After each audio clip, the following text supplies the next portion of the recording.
श्रीमत्कुंजविहारिणे नमः। श्री स्वामी हरिदासो विजय तीर्थराम। दो चकोर दो चंद्रमा, दो वली पंकज दो, दो चातक दो मेघ प्रिय, दो मछरी जल दो। श्री राधा माधव चरण बंदों बारंबार, एक तत्व दो तनु धरें नित रस पारावार। अद्वितीय एक तत्व है राधा तत्व प्रधान, या को दूजो रूप है स्वयं कृष्ण भगवान। श्री राधा भगवान कृष्ण की साक्षात अभिन्न शक्ति हैं। इनके संग से ही भगवान में सर्वशक्तिमत्ता का प्रकाश उत्पन्न होता है। रसिक जन कहते हैं कि बिना राधिका के जो श्री कृष्ण की उपासना करता है उसे अमावस्या के चंद्रमा का उपासक ही समझना चाहिए, क्योंकि श्री कृष्ण तत्व को प्रकाशित करने वाली तो एकमात्र श्री किशोरी जी ही हैं। वस्तुतः श्री कृष्ण ही अपने नित्य सौंदर्य माधुर्य का रसास्वादन करने के लिए अपनी आह्लादनी शक्ति को श्री राधा के रूप में अभिव्यक्त किए हुए हैं। रसराज के महाभाव का घनीभूत श्री विग्रह श्री राधा। श्री राधा और श्री कृष्ण का संबंध अवर्णनीय और अनिर्वचनीय है। न तो हम उन्हें एक ही कह सकते हैं, क्योंकि नाम रूप लीला से उनकी पृथक प्रतीति होती है, और वे पृथक भी नहीं है, क्योंकि श्री राधा से भिन्न श्री कृष्ण की व श्री कृष्ण से भिन्न श्री राधा की स्वतंत्र सत्ता भी तो नहीं है। यदि श्री कृष्ण को चकोर कहें तो श्री राधा चकोरी हैं, और यदि श्री कृष्ण को चंद्रमा कहें तो उनकी धवल स्नग्ध ज्योत्सना श्री राधा है। श्री कृष्ण यदि अग्नि हैं तो श्री राधा उनकी दाहिका शक्ति हैं। जैसे दूध में सफेदी, भूमि में गंध, जल में शीतलता, बिंब और प्रतिबिंब की तरह दोनों एक दूसरे में समाये हुए अखंड अविभाज्य। जब बात हो श्री राधा माधव के युगल स्वरूप की, उनके प्रिया प्रीतम रूप की, मधुर लीलाओं की, तो यह तो बुद्धि और तर्क से परे की बात। इसका अनुभव तो मात्र निर्मल हृदय से ही हो सकता है। उसी निर्मल हृदय से इनका आस्वादन हो सकता है। भगवत रसिक जी महाराज कहते हैं कि भगवत रसिक रसिक की बातें रसिक बिना को समझ सके ना, अरबरात निसी दिन मिलवे को, मिले ही रहत मानो कबहू मिले ना। अनंत मिलन के क्षणों में अनंत विरह की पीड़ा और अनंत विरह में अनंत अनुभव का अनुभव, भला इसको लौकिक बुद्धि कैसे हृदयंगम कर सकती है। अपराकृत तत्व को प्राकृत बुद्धि से कैसे जाना जा सकता है। एक प्राण दो देही, राधा कृष्ण स्नेही। यहाँ देह भले ही पृथक दो दिखाई दे रही हो, नाम भले ही दो प्रतीत हो रहे हो, किंतु इनमें प्राण एक ही है। यहाँ आधे श्री कृष्ण या आधी श्री राधा नहीं है, वरन श्री कृष्ण ही स्वयं को मिटाकर श्री राधा हो जाते हैं, और श्री राधा स्वयं को मिटाकर श्री कृष्ण हो जाती हैं। और यही कारण है कि यह दो देह सब समय दिखाई देते हैं। प्रेम में प्रेमी और प्रेमास्पद का भेद समाप्त हो जाता है, और प्रेम वैचित्र्य में ऐसी अवस्था हो जाती है कि श्री राधा श्री कृष्ण की तरह विरहाकुल हो जाती हैं और बेसुध सी होकर श्री राधा पुकारने लगती हैं। और यही श्री कृष्ण के साथ भी होता है, और वे श्री कृष्ण हे नाथ पुकारने लगते हैं। यह दोनों जब मिलते हैं तो संवादहीनता की सी स्थिति उत्पन्न हो जाती है।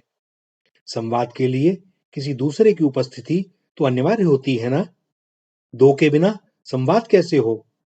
किंतु यह दोनों तो एक बार मिलने पर एक दूसरे को मात्र अपलक निहारते ही रहते हैं, और कल्प के कल्प बीत जाते हैं। ऐसे मिलते हैं मानो आज ही प्रथम बार मिलने हुआ हो, मिले ही रहत मानो कबहू मिले ना। प्रेम की भाषा है मौन, इसमें नेत्र ही बोलते हैं और हृदय ही समझता है।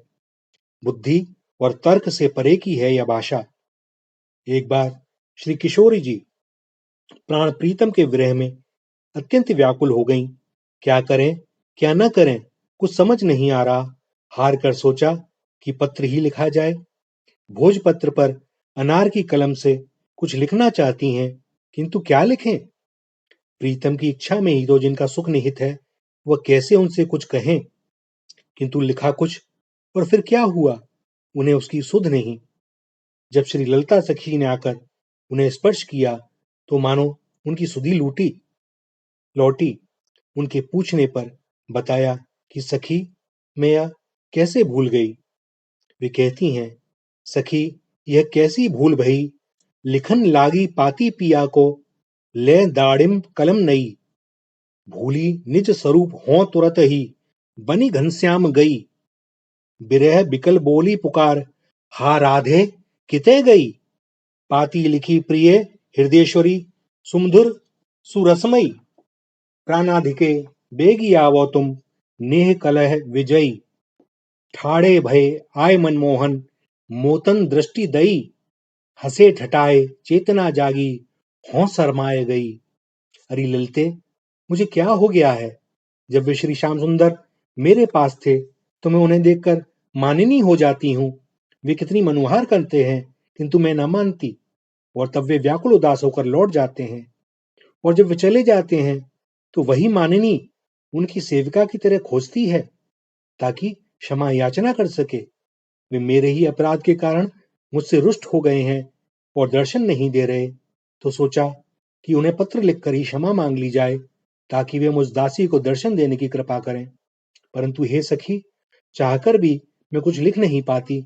जैसे तैसे कुछ लिखा तो क्या लिखा गया यह भी नहीं जानती, और मैं इसे चाहकर पढ़ भी नहीं पा रही हूँ। अरे सखी, तू ही देख, ये पत्र में मैं जो कहना चाहती थी कह पाई कि नहीं।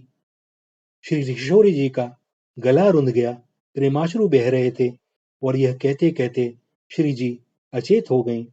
श्री ललिता जी ने उन्हें संभाला और पर्यंक पर बड़ी सावधानी से लेटा दिया, और फिर उस भोजपत्र को उठाकर देखा। भोजपत्र काजल मिश्रित प्रेमाश्रुओं के चिन्ह अंकित थे।